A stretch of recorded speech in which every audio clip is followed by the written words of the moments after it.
Welcome. You're tuned to the Urban Affairs program. It's time to get up for Urban Perspectives with your host, Pete Rhodes.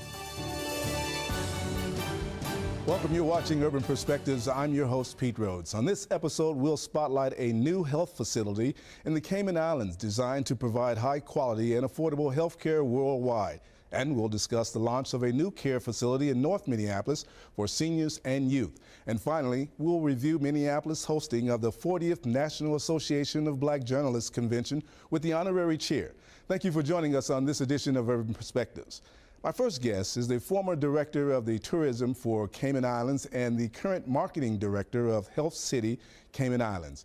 He has a BA in Business Administration and Marketing from Stetson University in Florida and is the recipient of the Young Cayman Leadership Award. And his mission, of course, is to bring Health City Cayman Islands a marketing strategy for a world-class facility that attracts local, regional, and international patients.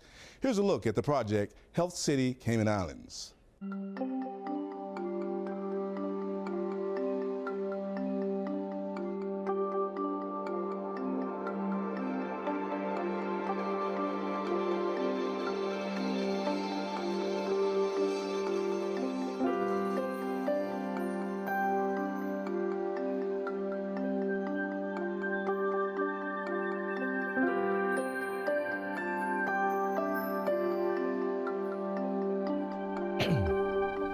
Thanks, Shomari, for joining us here on Urban Perspectives. Looks like a fantastic project that's already in workings and looks, of course, great in the Cayman Islands. So let's talk a little bit about the project, if we may. As the former director of tourism, you know all about the Cayman Islands. I do.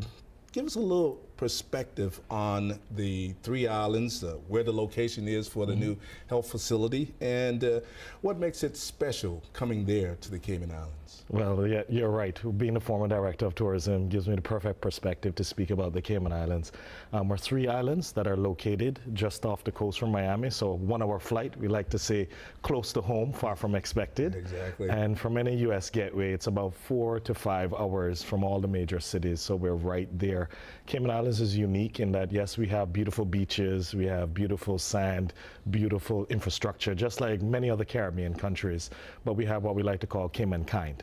So the safety factor, the fact that it's a family destination, the fact that when you come there, you feel as if you're at home, which is backed up in 2012 TripAdvisor. We were the #1 Caribbean country. Exactly, yeah. And number 20 in the world, the only Caribbean country ranked in the top 20. So when our TripAdvisor persons are saying that we're that good, then we can, then take a pat on the back and say, yes, Cayman Islands is a great place to be. Yeah, and where is Health City located among the three islands? So Health City is actually in Grand Cayman, the largest of the islands. So we have about 55,000 people, and of the 52,000 live on Grand Cayman. So that's really the largest, and Health City is located there. And what is the concept, Shomari, for the project that makes it such a fantastic new program there for the Cayman Island residents as well as worldwide? And what's interesting about the project is that Mother Teresa's physician, Dr. Shetty, is the visionary behind the project.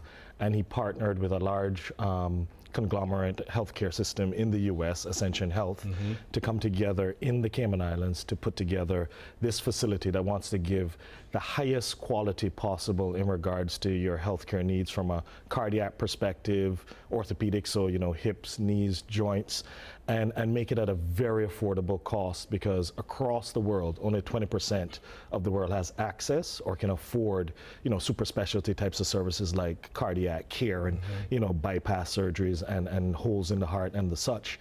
And he wants it to be 90% in our lifetime. And he has 30 hospitals throughout India, and this is the first in the Western Hemisphere, and using the protocols which delivers the highest quality, which is a testament that we've gotten our Joint Commission International accreditation in 1 year. That's big. That's big. That's big. That shows that that hospital and that project is accredited across the world. Yes, it is. It is. And JCO, which is the accreditation system in the U.S. for the top hospitals, JCI is their international arm. And we got that within a year to show you the quality facility, and he wants to reduce the cost so that everybody would be able to afford it. Now, how, Shomari, do they reduce the costs? You know, we're in America where healthcare is skyrocketing, seems like every day in every area and procedure. How do they manage, excuse me, to keep the costs affordable? Well, what happens is that there's a vision behind the project, and the fact that Mother Teresa told him that the reason he's here on earth is to fix and to help fix so that more people can gain access. So by having that vision, everybody who is employed within the actual facility is a salaried employee, whereas a lot of times that you'll have physicians in the US that are consultants that will come and go to different facilities. By having salaried employees, they believe in all the protocols and procedures that Dr. Shetty and the Narayana team has actually put into Health City, which helps to streamline the process and also to reduce costs. So for instance, you'll have infection rates, and the higher the infection rate, the higher the cost, because patients need to stay longer, there are higher readmittance rates, and by having these vigorous protocols, our infection rates are less than 1%, which is in the tops in the world. What can individuals expect in terms of quality of healthcare and services there at Health City Cayman Islands? Yeah, so we have many services, but the top three, definitely anything to do with your heart, whether you have a pacemaker, whether you need to have stents, whether you need a bypass, we can take care of it, as well as we have done the first 2 artificial hearts, LVADs, in the Caribbean. So for those that need the super specialty type of service, we're able to do that. And of course, as the population ages and there are a lot of people who need new hips, new knees, new shoulders, we take care of that. Spine surgery is also big, neurosurgery. So we have a full remit, but those are the major surgeries. Well, Shomari, thank you so very much for coming here. We will talk more about this. I'm sure we'll be hearing more about this. And safe trip and travels back to the Cayman Islands. You should be coming with me. I should. Hopefully soon. Yes, thank you. Right. Shomari Scott here. Weekly on Urban Perspectives, we present Shining Stars, highlighting people, places, and events that contribute to the vibrancy of the urban community. Our shining star this week is an up-and-coming vocalist and musically talented family he comes from. His father was a celebrated trumpet player, his mother a renowned vocalist. He's a self-taught drummer who discovered that his vocal and writing talents may be his key to stardom. Meet our shining star, Lawrence Miles.